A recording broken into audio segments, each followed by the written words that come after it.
একদিন হযরত ঈসা সিরিয়ার পথে যেতে যেতে একটা মানুষের মাথার খুলি পড়ে রয়েছে দেখতে পেলেন। সেই খুলিটার সঙ্গে কথা বলার জন্য তার খেয়াল হলো।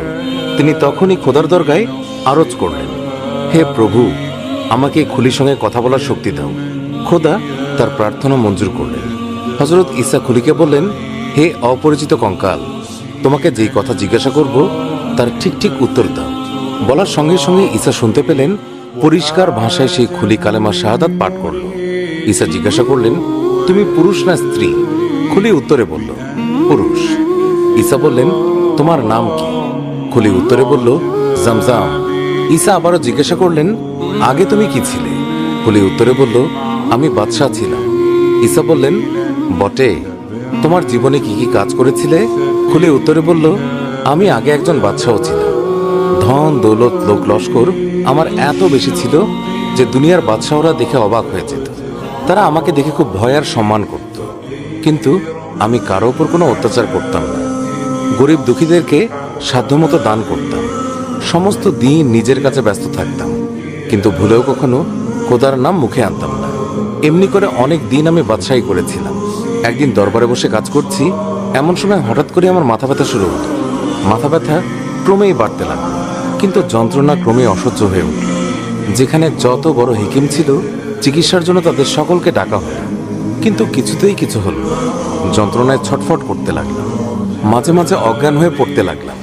এমন সময় হঠাৎ করেই একটা আওয়াজ আমার কানে ঢুকল। কেউ যেন চিৎকার করে বলছে, জমজমের প্রাণ বের করে দোজখে ফেলে দাও। আর সঙ্গে সঙ্গে এক বিকট মূর্তি আমার সামনে এসে দাঁড়ালো। উফ, কি ভীষণ তার চেহারা! দেখে আমি অজ্ঞান হয়ে পড়লাম। তারপর কি হলো আমার মনে নেই। যখন জ্ঞান ফিরে এলো তখন দেখলাম প্রাণ নিয়ে যাওয়ার জন্য আজরাইল একা আসেনি, তার সঙ্গে আরো অনেক ফেরেশতা এসেছে। কারো হাতে লোহার ডান্ডা, কারো হাতে শিক, কারো হাতে খোলা তলোয়ার। সমস্তই আগুনে পোড়ানো জবা ফুলের মতো রাঙা। তারা সেই সব দিয়ে আমাকে খোঁচা এবং শেখা দিতে লাগলো।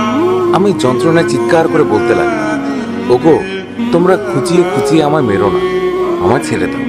আমার ভান্ডারে যত ধন দৌলত হীরা জহরত আছে সব তোমাদেরকে দেব।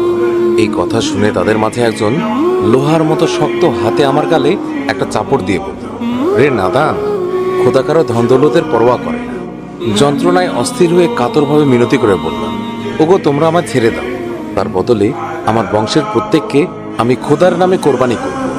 এই বলে তাদের দয়ার ভিখিরি হয়ে কাতর নয়নে তাদের দিকে চেয়ে রইলাম। তারা দাঁত কর্মর করে ধমক দিয়ে বলল, রে বেয়াদব, খোদা কি ঘুষখোর? আজরাইল তখন ফেরেশতাদেরকে বললেন, আর দেরি করো না, এখন এর প্রাণ বের করে দোজখে ফেলে দাও। আর তারপর তারা আমার প্রাণ বের করে নিয়ে গেল। তারপর কি হলো তা জানার ক্ষমতা আমার রইল না। হঠাৎ করে মনে হলো আমার জ্ঞান ফিরে এসেছে। চোখ খুললাম। আমি কোথায় আছি প্রথমে বুঝতেই পারলাম না। অন্ধকার, চারিদিকে ঘন অন্ধকার, আলো নেই, বাতাসও নেই। এই অবস্থা আমার অসহ্য হয়ে উঠল। ক্রমেই বুঝতে পারলাম যে আমাকে কবর দেওয়া হয়েছে, আর সেই কবরের মাঝে যেন হাজার ফেরেশতা একসঙ্গে চিৎকার করে বলছে, রে নাদান, আমরা তোর প্রাণ বের করে নিয়ে গিয়েছিলাম, পুনরায় তোর দেহে প্রাণ দিয়েছি। এখন এই কাফনের ওপর লেখ, দুনিয়ায় কি কি কাজ করেছিস। জীবনের প্রথম থেকে শেষ পর্যন্ত যা যা করেছি সব আমার মনে স্পষ্ট জাগতে লাগলো। আমি এক এক করে অল্প সময়ের মধ্যে সব লিখে ফেললাম। তারপর ফেরেশতারা ভয়ঙ্কর গর্জন করে আমাকে জিজ্ঞাসা করল, বল, তোর খোদা কি? আমি ভয়ে ভয়ে উত্তর করলাম, তোমরাই আমার খোদা, আমি অন্য খোদা জানি না, তোমরা আমাকে রক্ষা করো। এই কথা শুনে তারা ভয়ানক রেগে গেল। লোহার ডান্ডা দিয়ে আমাকে বেদম প্রহার আরম্ভ করল। তারপর মনে হতে লাগলো কবরের মাটি চারিদিক থেকে যেন আমাকে পিষে ফেলার চেষ্টা করছে। ক্রমেই আমার দম বন্ধ হয়ে আসতে লাগলো। মাটি চিৎকার করে বলতে লাগলো, রে বেঈমান, শত শত বৎসর আমার পিঠের উপরে বাদশাহী করে কত অত্যাচার করেছিস আর খোদার নাফরমানি করেছিস, তাই এটাই তোর শাস্তি। এই কথা বলে মাটি আমার হাড়গুলোকে গুঁড়ো করে ফেলার চেষ্টা করতে লাগলো। অসহ্য যন্ত্রণায় ছটফট করছি। এমন সময় কতগুলি ভীষণ মূর্তি আমাকে ধরে ওপরে নিয়ে গেল, যেন হাঁপ ছেড়ে বাঁচলাম। ভাবলাম খোদা মেহেরবানি করে আমাকে মাফ করবে, কিন্তু সেই ভরসা শূন্যে মিলিয়ে গেল যখন দেখলাম তারা আমাকে ধরে নিয়ে গেল আরেকজন লম্বা সাদা দাড়িওয়ালা বিকট চেহারা লোকের কাছে। সে লোকটা ভীষণ চিৎকার করে বলে উঠল, এই হতভাগ্যকে আগুনের শিকল দিয়ে বেঁধে ফেল, তারপর পায়ের দিকে উল্টো করে ছিঁড়ে ফেল। আর সঙ্গে সঙ্গে তারা প্রভুর হুকুম তালিম করতে আরম্ভ করল। এরপর তারা আমাকে পচা দুর্গন্ধময় একটি কূপের মাঝে ফেলে দেয়। ক্ষুধায়, পিপাসায় আর অসহ্য যন্ত্রণায় হৃৎপিণ্ড যেন বন্ধ হয়ে যেতে লাগে। আমি কাতরভাবে তাদেরকে বললাম, দোহাই তোমাদের, আমাকে এক পাত্র পানি দাও। ফেরেশতারা তারা যেন কিসের রস আমাকে খেতে দিল। চোখ বুজে সেই রস মুখের মাঝে ঢেলে দিই। উহ, কি বিশ্রী দুর্গন্ধ! মনে হতে লাগলো এই জিনিস না খাওয়াই আমার পক্ষে ভালো ছিল। চিৎকার করে বলতে লাগলাম, কে আছো? এক পাত্র পানি দাও, পিপাসায় আমার প্রাণ যায়। সেই কাতরোক্তি শুনে অপর একজন ফেরেশতা এক গ্লাস পানি নিয়ে এলো। মনে ভরসা হল, এইবার বুঝে বেঁচে গেলাম। চোখ বুঝে এক নিঃশ্বাসে সবটুকু পান করলাম। উহ, এ যে আরো কটু দুর্গন্ধ! সমস্ত অন্তর জ্বলে যেতে লাগে। নাক, চোখ, মুখ, কান, এমনকি লোমের গোড়া দিয়ে দুর্গন্ধ বের হতে লাগে। আমি চিৎকার করতে লাগলাম, তোমরা এমন তিল তিল করে যন্ত্রণা দিয়ে আমাকে না মেরে যা করার একবারই করে ফেলো। আমি আর সহ্য করতে পারছি না। তারা কেউ আমার কথা গ্রাহ্য তো করলই না, বরং আমার সেই অবস্থা দেখে ঠাট্টা বিদ্রুপ করতে লাগলো। আমি যতই যন্ত্রণায় চিৎকার করি, ততই তারা হো হো করে হাসতে লাগলো। কিছুক্ষণ পরে একজন ভীষণ দর্শন ব্যক্তি আমার সম্মুখে এসে দাঁড়াল। তার ভয়ঙ্কর আকৃতি দেখে আমার বুক শুকিয়ে গেল। তার বিষ মাখানোর লম্বা নখে আমাকে গেঁথে শূন্যের শুকরাত নামে এক পাহাড়ে নিয়ে এল। সেই পাহাড়ে 7টি কূপ।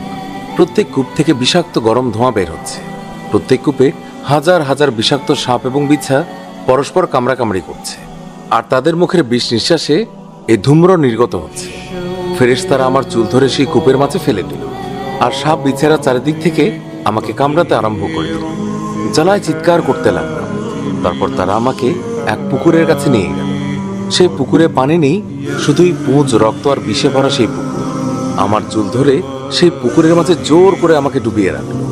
যতই উপরে ওঠার চেষ্টা করি, ততই তারা আমাকে জোর করে চেপে ধরে রাখে। এই রকমই এক কূপ থেকে আরেক কূপে, এক পুকুর থেকে আরেক পুকুরে হাজারবার ডুবিয়ে হাজারবার তুলে এনে শত বছর ধরে আমাকে কষ্ট দিল। তারপর আজ হঠাৎ করেই শুনতে পেলাম কে যেন কাকে বলছে, যেই পথে হযরত ঈসা যাচ্ছেন সেই পথে জমজমকে দোজখ থেকে তুলে ফেলে দাও। দুনিয়াতে সে অনেক ভালো কাজ করেছে। অন্নহীনকে অন্ন এবং বস্ত্রহীনকে বস্ত্র দান করেছে। সে আজ তার পুরস্কার পাবে।